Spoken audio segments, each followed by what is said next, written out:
right? Okay, so thank you again for joining for this very first Flight 7 webinar. And we're going to have a special guest, which is Global Coordinates. And they are going to be taking over to explain a little bit about terrain and obstacle data. So if you haven't heard about Flight 7, that's the startup company that I'm having for a few years now. And we're doing aeronautical charting, instrument flight procedure design, aeronautical information management, etc. But as part of our bigger initiative, we want to bring information to the world so that they can improve on what they're doing. And we are also bringing in experts from different fields so that they can tell us about, their expertise.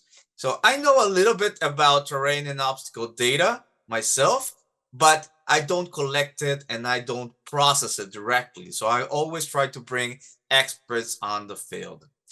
So today we're going to have Aparna joining us with her team. But before we go over, let's see, from where do you join us? So I see that we have a lot of people from South America, have some people from Africa, Europe, Asia.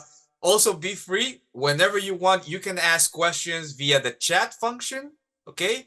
Or if you want, at the end, of course, you can also ask to have your question live.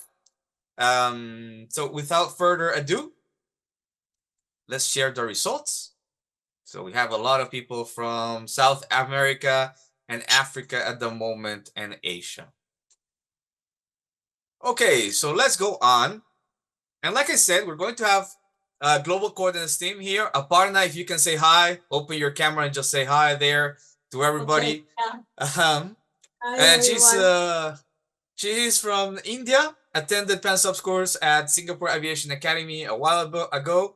She has worked on the field of integrating technologies for GIS and aviation safety, working with stereo satellite imagery since 2012 for the extraction of terrain and obstacle data using photogrammetry, and worked on the creation and development of TOD for a pilot area around IGI Airport, which can be found at I cannot pronounce that, but that's an interesting name that you have there, and I'll give you time to explain that later on. So I'm just presenting your team at the moment. Okay. Then we have Yoti Najal, which has a master's degree in geoinformatics, associated with global coordinates with the TOD project, and also other GIS projects. So hi, you Jyoti. Thanks for joining Hi. us today. We Hello. also have Hemraj Pandey, bachelor's degrees in geomatics engineering and associated with global coordinates for the development of the Geo portal. So hi Ham, it has been a pleasure meeting you. Hello, And everyone. finally, we have Vinaj Dahija. I don't know if he has joined yet, but he has a software architect with 12 years of experience in India and in the UK. So I hope that you're ready. And if you have any questions, remember that you can do it via chat, or you can raise your hand and I can give you the word so you can ask your question live. This recording is going to be available later on our YouTube channel so that you can watch it again if you want later on. And please share with all of your associates and colleagues that we're doing this type of, let's call it, training events and so forth. So, Aparna, now Yes. we're going to be talking about terrain and obstacle databases and India case study. So I'm going to give you the floor so that you can take over now. And as I said, if they have any questions, I'll try to moderate and I'll be here on the backstage. But now it's time for you to do the presenting. Thank you, Antonio, for facilitating this webinar for us and this opportunity to present what we have done. Good morning, good afternoon, good evening, because we have joined from various parts of the world, and it is a great honor for me to present what we have been working on for the past several years, since ICAO has mandated that all international aerodromes have to create digital data sets based on the guidelines published in their documents. So just a small introduction about the documents that we have used. Antonio has already introduced us, and so I would not like to spend too much time on that. We are definitely presenting a case study in the context of ICAO, and of course for India, we have followed the guidelines published by DGCA, which is the Directorate General of Civil Aviation in India. The documents published by ICAO are the PANS AIM document 10066 and document 9881, which clearly states that we have to use GIS to produce digital terrain, obstacle, and aerodrome databases for producing aeronautical charts or supporting aeronautical applications. So here there is a small difference between a digital data set and an electronic data set. And a digital data set is an electronic database, but an electronic data set is not a digital database. And this presentation will be given to you after the webinar, so you can read the text. I'm not reading it, but essentially in a digital data set, we have a spatial component and we have a non-spatial component. And when we add the two using an obstacle ID or any ID, it becomes a digital database. So that is what we are going to demonstrate with the presentation and also live. Here I want to mention that we had done a pilot project for International Delhi Airport, but it was very, very cost intensive. So we created the database using photogrammetry and using stereo satellite images. And the cost per square kilometer of creating that database was extremely high. And I think it is the extremely high cost of creation of these data sets that is a big deterrent for most international airports in creating these databases.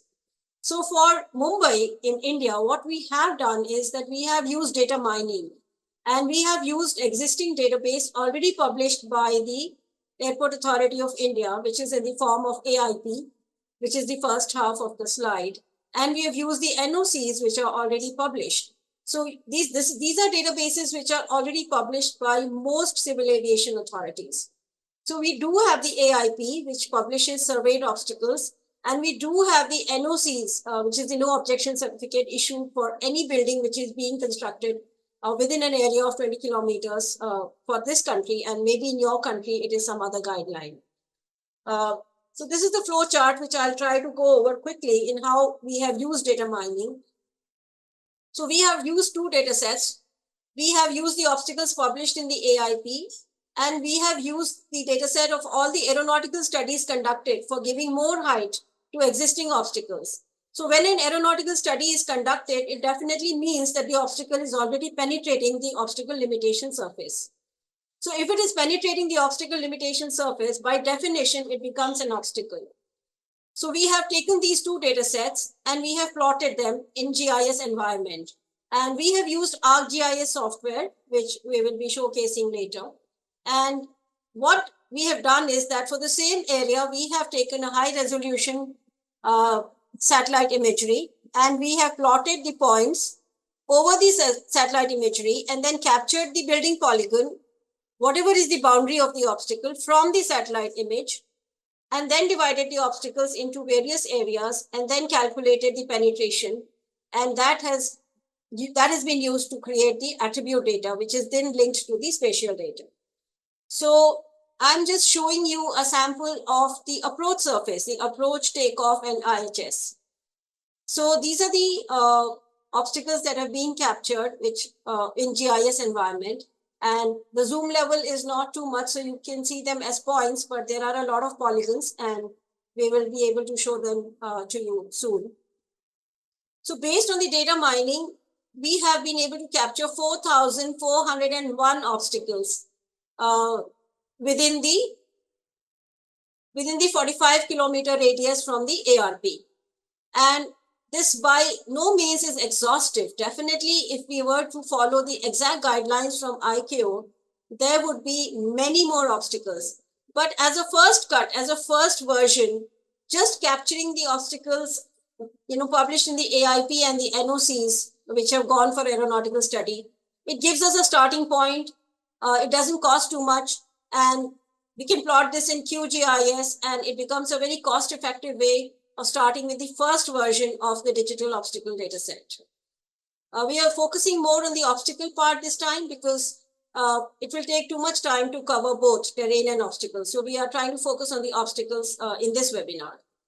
Okay. The other thing that we noticed was that there is a lot of overlap between the areas defined by IQ and the areas that are mentioned as the obstacle collection surfaces. So there is an overlap. And so we have created permutation combinations, and we have highlighted areas which are common to both. And we have divided the obstacles into these common areas so that the calculation can be done based on both surfaces, for obstacle limitation surface and for obstacle collection surface.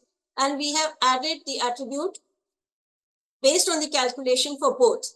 So according to us, all the areas have been divided into 13 areas, 13 geographical areas. So if you see the combination here, we start with area 2A, which is the strip area. Then we have a combination where we have approach, IHS, and 2B. So approach IHS is a category of OLS, and 2B is the category of OCS. So I hope we are all familiar with obstacle limitation surface and obstacle collection surface.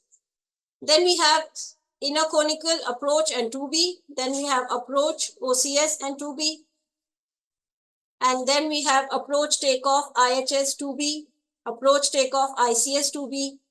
So the first part is the OLS and the second part is the OCS. So we have taken these, and like this confusion exists. I mean, I'm not sure why ICAO has defined obstacle collection surface while we do have obstacle limitation surface. So I think going forward, ICAO may decide to give us a more easy way of, defining the areas where there is no confusion. And I believe there is a OLS task force team, which is now designing new surfaces based on obstacle evaluation surface and obstacle free surface. And that may happen in a couple of years. So as of now, I'm not sure which country is following which surface. So we have done this case study for India, and for India, obstacle limitation surface is mandatory and obstacle collection surface is only recommended. So these are the areas in which we have divided the obstacles. I also want to show how we have captured the polygons. So when you see the point data, which has been plotted from the AIP at the top, we have overlaid this over the satellite imagery. This is a Cartosat 3MX 1.2 meter resolution satellite imagery. And when we plot the points on this, we have captured the polygons from the satellite imagery. So this actually reduces the cost of manual surveying. So if we were to go on ground and actually do the survey of each building, then it is going to be a very cost intensive and a very time consuming affair. Also, if we were to use LiDAR technology or drone technology, it really raises the cost. So we found this a cost effective way of getting the building boundary. And IQ defines that we need the obstacles as point, line, and polygon. So if we, for example, we have a road, we need it as a line. If we have a railway bridge, we need it as a line. And if it is a building, we need it as a polygon. So we found this as a cost-effective method of capturing polygons and getting the boundary of the obstacles. And this data has been captured from all the NOCs which have been granted more height by conducting aeronautical study.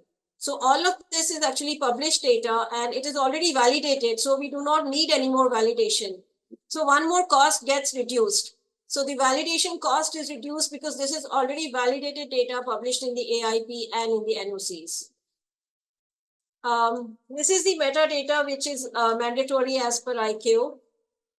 And most of it we have actually included in our case study. So the source of the data, the accuracy, the traceability, temporality, geometry, all of this has been put in the attribute data, and we will be just showing that to you in our live data. Actually, when we create database in a GIS, then most of these things are actually inbuilt, and before we create the database, a lot of it has to be filled in before we can start creating a database in GIS environment. Lastly, I would like to do a comparison. ICAO is recognizing AIXM, which is a little bit more complicated, but and you require a special aeronautical viewer and editor tools in order to visualize. But we have started with SHAPE and SHP and KML because they are very accessible and they are more common. And SHP is also acceptable in QGIS, which is a free open source software. And of course, in the end, to be able to share this data globally, I think AIXM is the format which is going to be the global format, so that all countries can share the data in AIXM. And all of these case studies that we have done for Mumbai and for Delhi are on a portal. We have developed a geo portal for viewing this database, and you can register and view it, and our colleague will be presenting that to you in a short while. And there are a few downloads which you can also take from the portal. So I will not take more time because I think the live data will be definitely more interesting. So I would like to hand over the floor now to Hemraj. Hemraj, Yeah, please take over and show the portal now. Sorry, just before Hamrush presents, I want to launch a question. Okay. So the question is, have you implemented terrain and obstacle database in your country? Or do you know if you have a terrain and obstacle database in your countries? Yes, we have implemented for 5 international airports because that was mandatory. But I would say that we have not captured it as point line polygon. It is mostly point data as of now, and it does not meet the exact guidelines laid out by ICAO. So it is just the first step, and we need to go on to the next step, Antonio. Okay, but I'm going to share the results from the audience right now. And in the audience, we have a mix of kind of 58% yes, 42% no. So it means kind of half and half about the terrain and obstacle implementation. So now, Hem, you can continue with your part. Okay. Yes, Hemraj. Hello, everyone. I am Himraj Pandey, the developer of the prithipararup.net geo portal. Now I am going to show you the portal. Is my screen visible now? Yes, it is. Okay.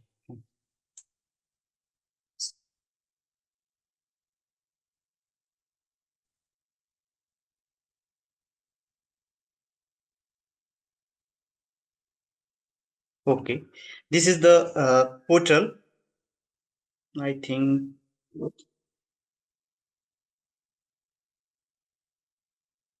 Okay. Now, you can visit this portal by www.prithipararup.net. Whenever you visit this portal, this is the landing page of our portal. You can see this is the main part of our portal. This is the obstacle database. We have the Santa Cruz Aerodrome database and IGI Aerodrome. Here is the download section from where you can download file from. And next section is the demo part where you can explore about the portal, and here is the demo video. You can simply open this video and go through this video how to see the database through this portal. Now if you are a new user, you can simply register by clicking on sign up button. When you click on sign up button, you will see this pop up, and you have to enter the necessary detail on this sign up page form. One thing all of you have to know about, we have restricted the other user whose Gmail from whose have not the company email. You should enter your company related email to sign up in this portal. You cannot sign up through the Gmail account created from the Google, Yahoo like platform. Okay, now as I have already account, I'm going to log in.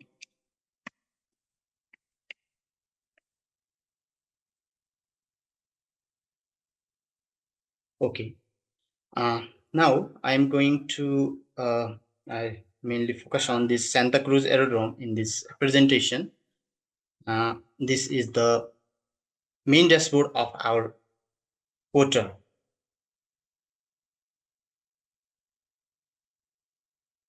In the left section, you can see this is the layer panel. Here at the top, you can see this drop down. We can switch to another switch between the aerodrome here. And just below, you can see this is the overlay section, overlay layer section. These are the main layers we have created for TOD database. At the right, you can see these are the base layer, 3 base layer option. This is the main no base layer option, where you can see blank base layer. It is easy to visualize the overlay layer. And another is the this street base layer, and another is the main satellite base layer. This is the Cartosat 3 MX satellite imagery for Mumbai. And now I am going to open the aerodrome data of Santa Cruz Aerodrome one by one.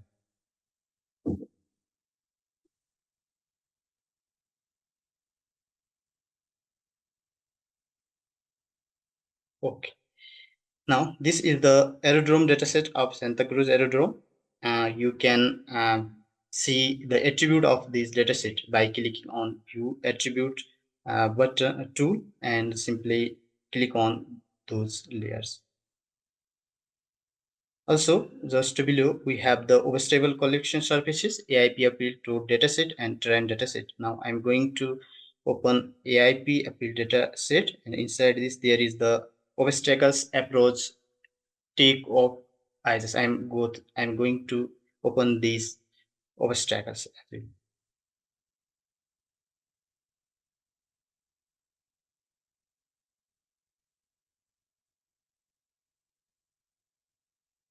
Okay. These are the obstacle dataset. As I have opened all the layers, it will take some time to fetch the data from our geo server. Now it is loading. It will take some little bit time to load it. Okay.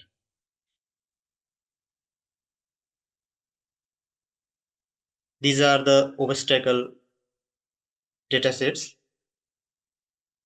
Here you can see these are the building polygon and these are the building point. If we click on any of these obstacle, you can see the attributes of selected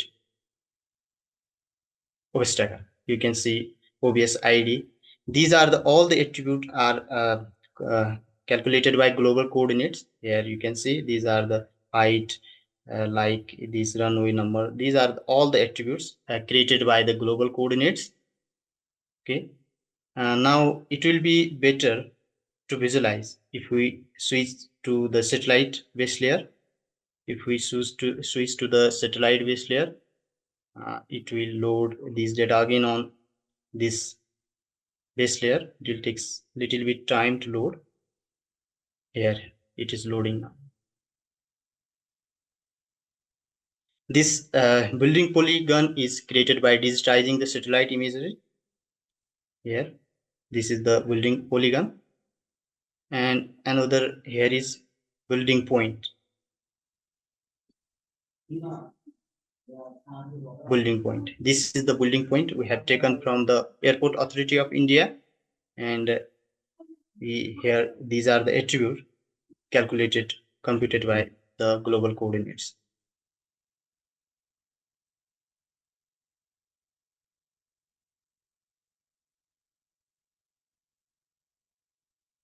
Here you can explore other datasets. We can unselect all layer by clicking on this left side button. This is for our Santa Cruz Aerodrome, and here is the terrain dataset as well. We have the digital elevation model, contour dataset. It is taking some time to load the dataset. This is the contour dataset.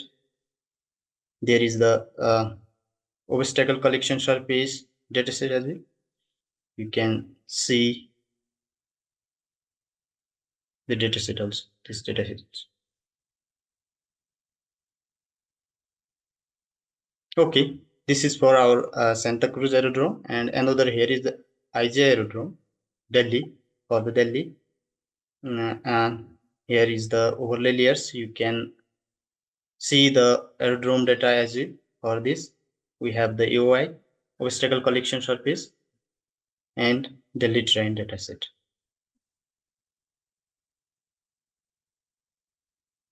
Here is the hide layer panel. We can hide and can see map in full screen as well.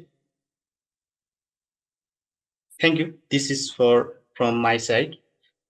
If you have any question, please drop in comment section or you can ask question.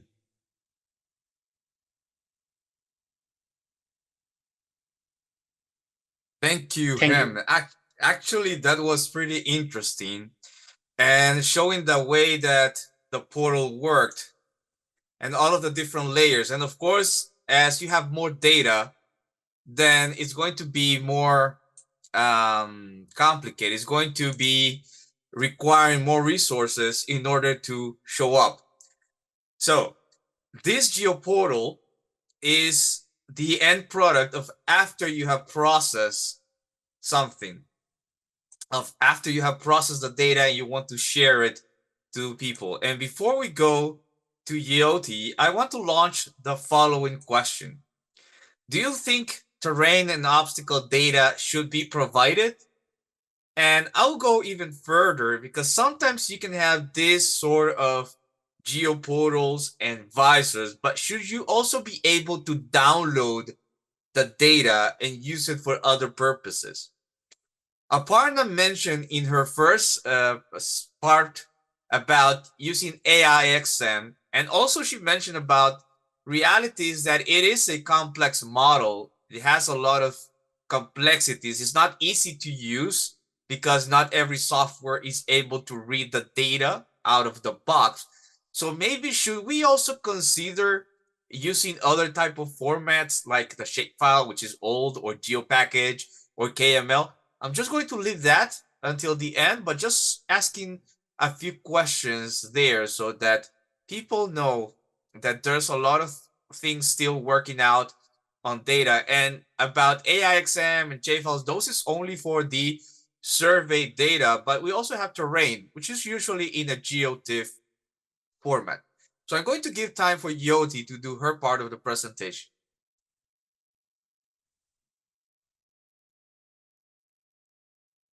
Very warm greetings to all. So thank you, Mr. Antonio, for providing me this platform. So I will be showing you up the GIS part, that how we are going to create the database where we are having spatial as well as non-spatial database. So we are going to combine both in the shape files. So here, this is how the ArcGIS software looks like. So I have opened here different layers that my team member has already told you about. So here we have different surfaces, like this is IHS, this is the ICS, this is OCS, and this is OHS. IHS means inner horizontal surfaces, like that.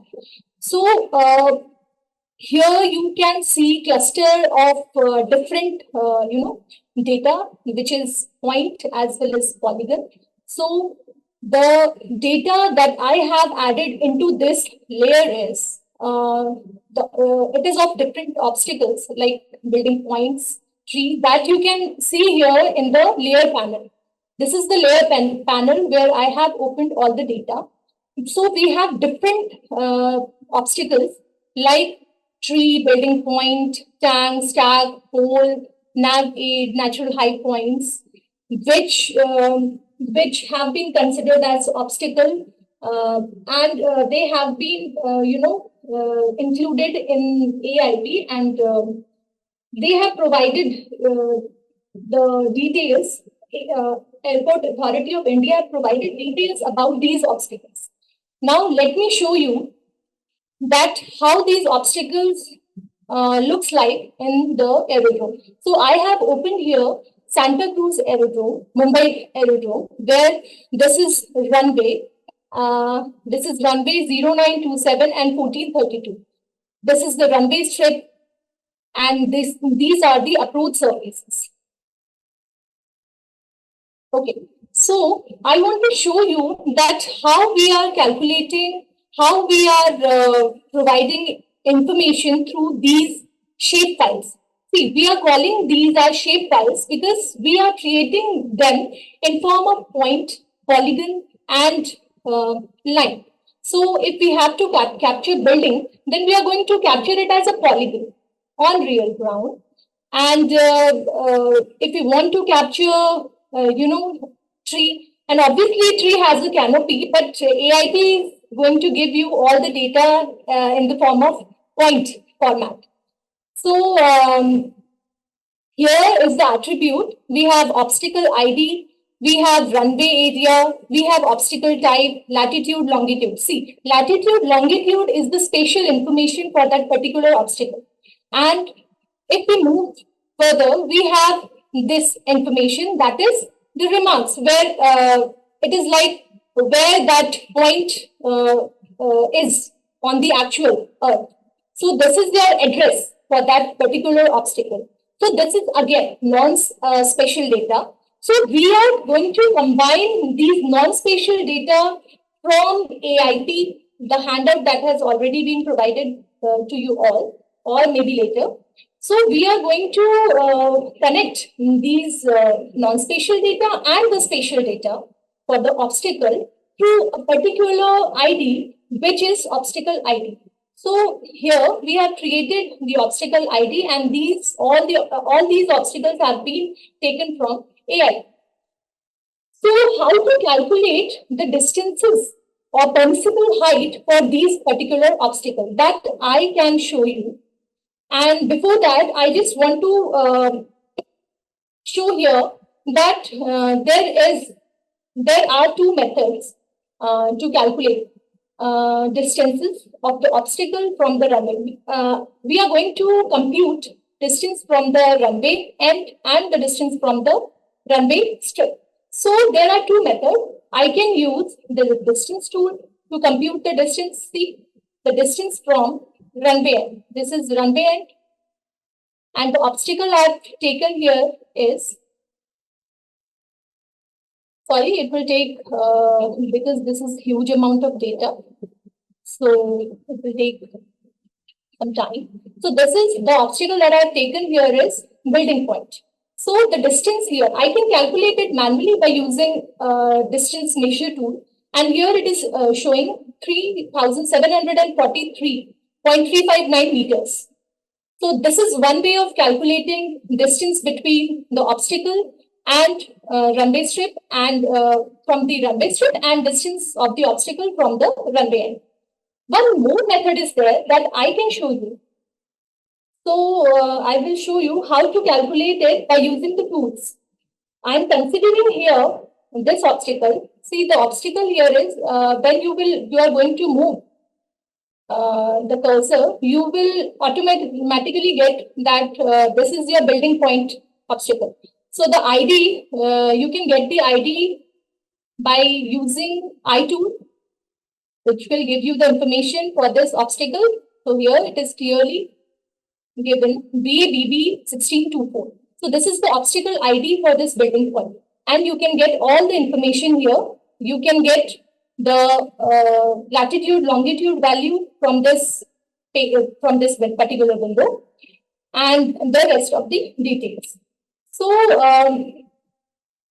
what I have done is I have used shapefile, one more shapefile.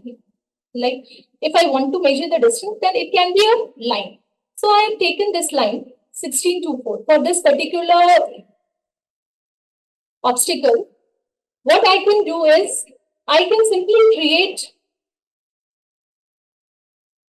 I can simply create a field that is distance.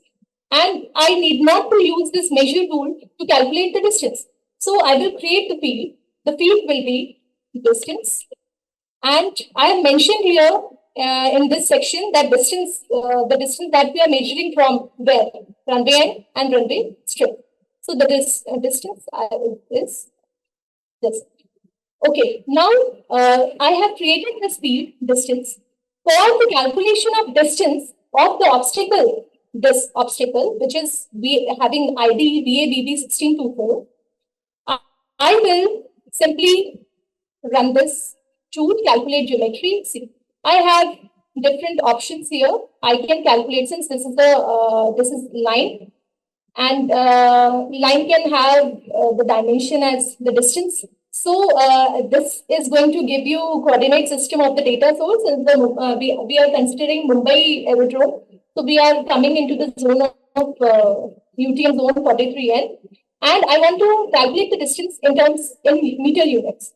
So it will give me the distance. So I can have the values from here, and you can simply copy the value from here, copy, and you can paste it to the Excel sheet for the further calculation. So moving to the Excel sheet, I can copy and paste the data.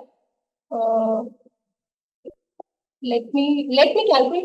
I've taken two obstacles. So this obstacle is building point. This obstacle is building point, and another obstacle that one more thing there is here the runway strip is 1432 because this obstacle is coming in the approach surface of this runway. So we have considered this runway for the calculation of distances from the runway strip and from the runway end. Now one more obstacle we have here is this one. So I have already selected this obstacle. This obstacle is three type of obstacle, VABB 318, which is the obstacle ID for this tree. Now we have all the other details. So again, I have taken distances, two distances, one from the runway end and another from the runway strip. This runway is 0927. So there is the different runway for calculation of permissible height for this obstacle. So here also we can calculate the distance. So again, I'm going to create the field distance. And we will calculate the geometry. So we have distances from the runway end is 624.763 meters, and from the runway strip the distance is 564.827 meters. Now I will be showing you how we are going to carry forward the calculations of permissible height from different surfaces by using these distances. So moving to, I will just copy the data from here. This is from the runway end.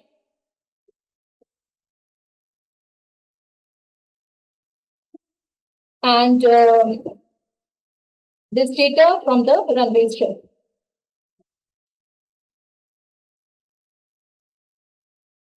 Okay, I'll share you the Excel sheet that I will be using for calculating the permissible height.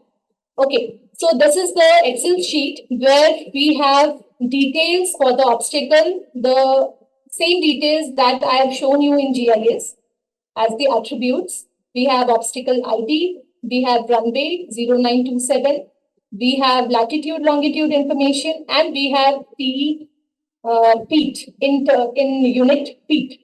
So this is actually the obstacle height, actual obstacle height that has been provided in AIP, which is 57 feet for the tree for having obstacle ID VABB 318.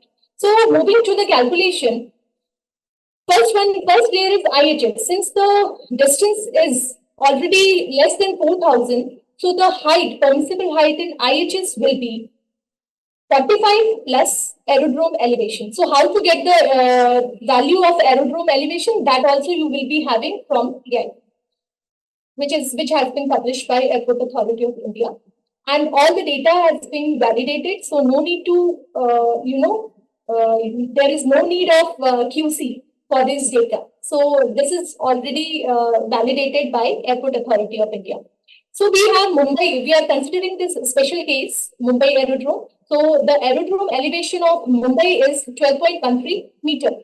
So for the calculation of permissible height in IHS, it will be 45 plus aerodrome elevation. So 45 plus aerodrome elevation, we have 45 plus aerodrome elevation is 12.13, which is going to be 57.13 meters. So we have already taken, since this is in meters, we are already having this value in terms of meter. Now we have runway and 9. I have already shown you in GIS that we are taking the distance from the runway and 9. So we have runway elevation also for that particular runway and number 9, which is 5 meter. Now moving to approach surface, the permissible height in approach surface, we can calculate it by using distance from the strip, 2% of the distance from the strip plus runway and elevation. So how to calculate it? We have all the values here.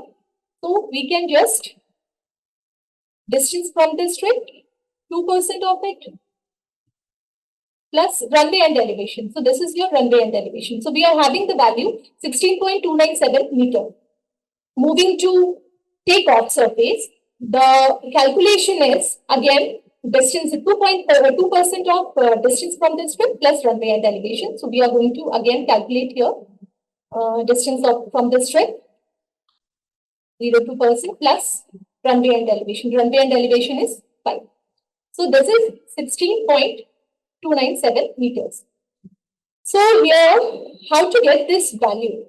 So here the permissible height is lowest permissible height of all the permissible height that we have seen here. That is from the IHS, from the in the permissible height in approach surface, permissible height in takeoff. So the lowest value here is, see, we can see 57.13, 16.297, 16.297. So the lowest value is 16.297. We can simply copy and paste here. Okay.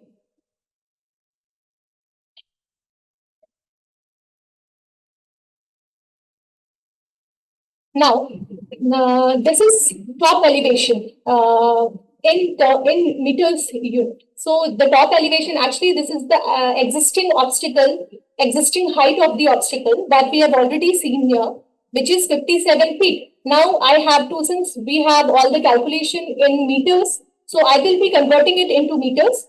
So for that, we will just take the value and we will multiply it by the conversion factor. So this is the value of existing height of the obstacle. Now moving to the calculation of permissible height in OCS. So the calculation is, we have to take 1.2% of the distance from this strip plus runway and elevation. So 1.2% of the distance from this strip will be plus runway and elevation. Runway and elevation is 5. So we will be having the permissible height in OCS as 11.778. Now, finally we have to calculate the penetration of the obstacle in OLS, obstacle limitation surface, and penetration of the obstacle in OCS, obstacle collection surface. So for obstacle limitation surface, we can calculate it by subtracting, taking the difference of this and this is the lowest permissible height that we have considered. So this is penetration in OLS. Now the penetration in OCS is going to be difference of existing height of the obstacle and permissible height in OCS. So we are having penetration in OCS equals to, so the penetration obstacle is penetrating this surface by 5.596 meters. Similarly, we can take, I will also show you for the another obstacle that is building and having obstacle ID VAVB 1624. Please do remember that these obstacle ID is very important for attaching all the information, spatial as well as non-spatial information, to the data set, because the main motive of creating the data set is earlier we were having this. This is we are having in tabular format and other details, but we cannot show them on real earth. So for showing them, for displaying them on the real earth, to locate them on the real earth, we are connecting them with the spatial data. So the spatial data is going to be connected by this specific obstacle ID. So I will just take the values from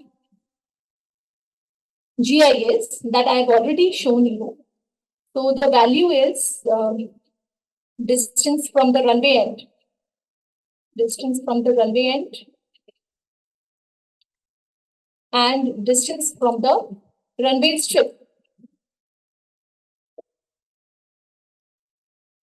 Again, here also for the calculation of IHS, height in IHS, the distance is again less than 4,000. So the value of permissible height in IHS is going to be the same. That is 45 plus aerodrome elevation, which is the same as above for the obstacle tree. So I will just copy and paste here. Okay. So moving to approach. For approach, now in this particular case, since we are having distance from the strip greater than 3,000, so in this particular approach surface, we are going to take till 3,000 meter distance, we are going to take 2% of 3,000, and then beyond 3,000, we are going to consider the difference, 2.5% of the difference of 3,000 and the distance from the strip. So here we will just take 60 plus difference of these value minus 3,000 and 2.5% plus runway and elevation. Now again, we are having different runway, that is 40 for this particular obstacle. So runway and elevation may be different in this case also, might be the same. But here we are having value runway and elevation as 12.11 meters. So we are having this as the runway and elevation. So we are having permissible height in approach surface as 89.194 meters. Permissible height in takeoff is again, the calculation is same as we have done in case of tree obstacle. So it will be 2% of distance from the strip. So 2% of distance from the strip will be plus runway and elevation. Runway and elevation is this. Okay. So we have got permissible height in approach surface, permissible height in takeoff surface. Now the lowest of all these permissible height. Here we have IHS value 57.13. Approach surface permissible height is 89.194 meter and takeoff 85.777 meter. So lowest of them is 57.130. 57.13. So this is the lowest height, lowest of all the permissible height. Now again, top elevation, which is already there, existing obstacle height, which is 190. So I just convert it into meters by multiplying with the conversion factor.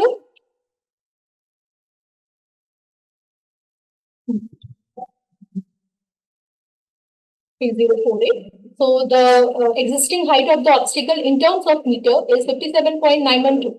Now for the calculation of permissible height in OCS, the calculation is again distance 1.2% of the distance from the strip plus runway and elevation. So I will just quickly calculate it. 1.2% plus runway and elevation. We are having permissible height in OCS as this. Now again, finally, we are going to calculate penetration in OLS and penetration in OCS. So for penetration in OLS, we will just simply take the difference of existing height of the obstacle and lowest. That's existing height and lowest of all. So we have penetration in OLS as 0.782 meters and penetration in OCS as the difference of existing height minus the permissible height. So we are having 1.602 meters. So the obstacle is penetrating this surface by 1.602 meters. And obviously, if this has been considered as the obstacle by airport authority, then obviously it is going to have a positive value of in terms of distance. So it is going to have, if it is negative, then it is not going to be considered as an obstacle here by airport authority of India. So I hope I have made it clear to all that how we are calculating permissible height in different surfaces and how we are calculating penetration in obstacle limitation surface and obstacle correction surface. So over to Mr. Antonio. Thank you, everyone. Okay, thank you. That was an excellent presentation, which was highlighting how this process is done really from the data collection point of view. So thank you, Jyoti. That was very informative. So we're almost at the end of this webinar. Thank you all for joining us. Now, if you have any questions, this is the time for questions, answers, comments. How do you do it in your country and so forth. So I will invite you if you want to ask any question or if you want to put any sort of comments, you can do it via chat or you may request to do it live. I hope that it has been an excellent presentation for all of you until now. We have further topics in the future. I do have a couple of questions myself, Aparna. And one of them is, I noticed that in one of the images, you had a point and you also have a perimeter around it. Yes, yes. Why do you have both? I'm just curious about it. Yes, Antonio, I think that's a very, very valid question. The point is from the AIP. The point is the survey data from the Airport Authority of India. And after overlaying that point on the satellite imagery, we have captured the building corresponding to that point. So there was no need to show the point, but we have just shown it. That is how we have selected the polygon to capture based on that point. So that is why we have shown both. But honestly, I think that is an important point for everybody that is going to be watching this recording later on. Sometimes, especially when you're doing procedure design, you just use the point, but you notice that on the presentation, there's an actual area around it. And sometimes we forget about this stuff and we think, okay, the point is outside of our protection area of our ILS or our PVN, LNAV or VOR, or even about the obstacle limitation surfaces. But when you check the perimeter, maybe the perimeter is inside and it may have also the same height or elevation as the point. So that's something that we should take into consideration as well. I just want to add to this from the mathematical point of aspect. Since the point has no dimension, actually the obstacle should have some dimension. That is why we are considering it as an obstacle. So in case of building, we are taking, since AIP has provided us the point data for the building, but on actual ground, that building is not a point; it is a polygon. That is why it has been providing hindrance to the aeronautical services and all. Thank you. This is what I wanted to add on. Okay, perfect. Thank you, Yodi. I have another question also is, I saw that you were using like a base image of Cartosat. Is this available worldwide or just for India? This is available worldwide. And, satellite image of high resolution is available worldwide, and I think in creation of terrain and obstacle data, it is a great resource to cut costs and to use satellite imagery as a base map. And NRSC is the National Remote Sensing Agency, is the organization in India which provides very good high resolution data in a cost-effective way. So you can check out the portal. Okay, Yeah, perfect. I think Satish has a question. Go ahead. yeah. Good evening. My name is Satish.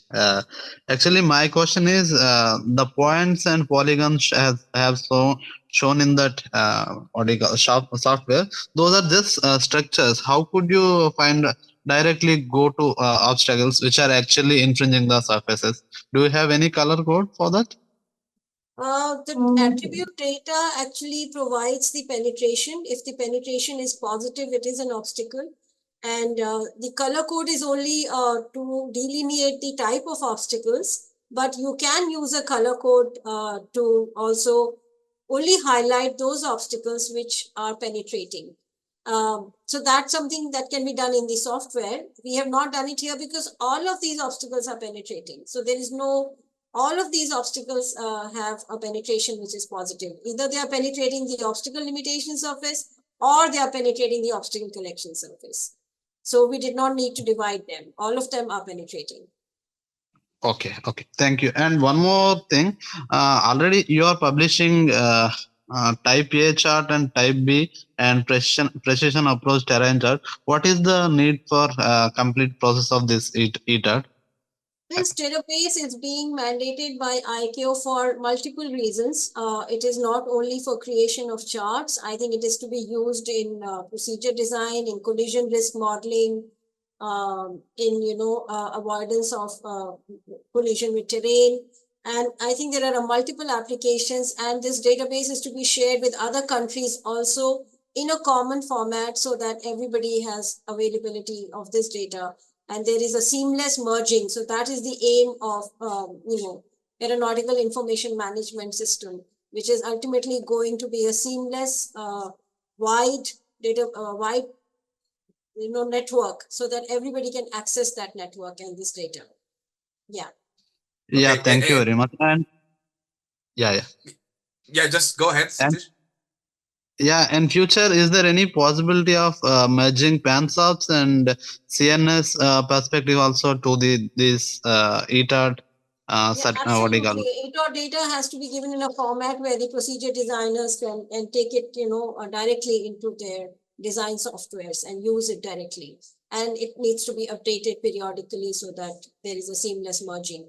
And right now there is a gap of about 3 to 4 years in updation of obstacle database, at least in our country, and that needs to be reduced. So with this database, there will be a possibility of updating it much more easily than doing it in a manual way. And thank you very much. Okay, perfect. And to the point that Satish made, you could color code if you had the whole data set. Let's say you have hundreds and thousands of points from LiDAR or from the Cartosat stereographic processing, and then you choose just the penetrations, and you could color code them as red and everything else in green. You could do that, or any other color.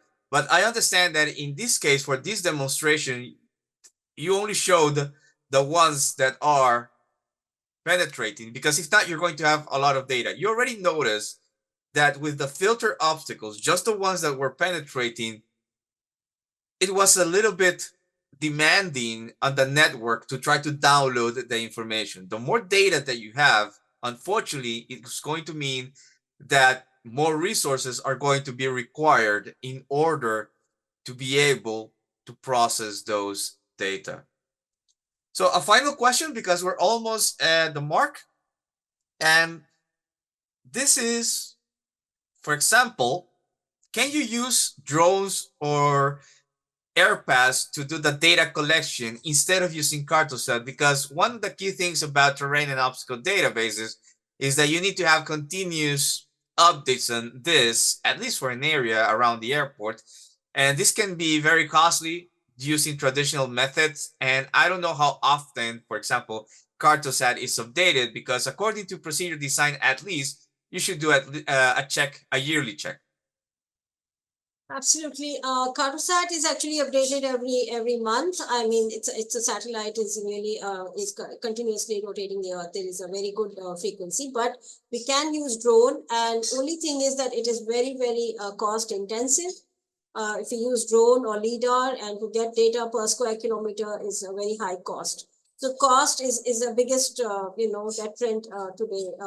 I don't know about other countries, maybe other people can share, but it's a very cost intensive affair. So that is why we have tried to use existing databases.